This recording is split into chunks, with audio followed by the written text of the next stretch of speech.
വീട് വെച്ച് കഴിഞ്ഞ ആളുകൾ, വീട് വെക്കാൻ ഉദ്ദേശിക്കുന്ന ആളുകൾ, വീട് വെച്ച് കഴിഞ്ഞ ആളുകളും ഒക്കെ അറിയേണ്ട ഒരു കാര്യമാണ്. നമുക്കൊരു വീടുണ്ടെങ്കിൽ നമ്മൾ അറിഞ്ഞിരിക്കേണ്ട പ്രധാനപ്പെട്ട കാര്യമാണ് ഞാൻ ഇന്നത്തെ എപ്പിസോഡിൽ പങ്കുവെക്കുന്നത്.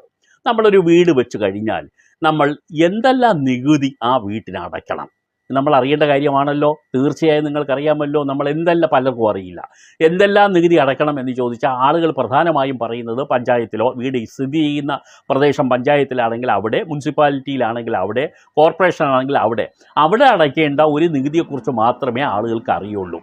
അത് ഇങ്ങനെ നമ്മൾ ശരിക്കും പറഞ്ഞാൽ അതല്ല. നമ്മൾ 4 നികുതികൾ നമ്മൾ അടയ്ക്കാനുണ്ട്. ആ നികുതികൾ നമ്മൾ അടയ്ക്കുന്നതിൻ്റെ എവിടെ അടയ്ക്കണം, എത്ര തുക അടയ്ക്കണം എന്നുള്ളത് സംബന്ധിച്ചിട്ടുള്ള വിവരമാണ്. ആദ്യം നിങ്ങൾ അറിഞ്ഞിരിക്കാനുള്ള, ഒരു വീട് വെക്കുന്നെങ്കിൽ നമ്മൾ ആദ്യം എന്ത് ചെയ്യണം? നമുക്കൊരു പെർമിറ്റ് വാങ്ങണം. എവിടെ നിന്ന് വാങ്ങും? പഞ്ചായത്തിൽ നിന്ന് വാങ്ങും. പഞ്ചായത്തിലാണെങ്കിൽ, മുനിസിപ്പാലിറ്റി കോർപ്പറേഷൻ ആണെങ്കിൽ അവിടെ നിന്ന് വാങ്ങും. അതിന്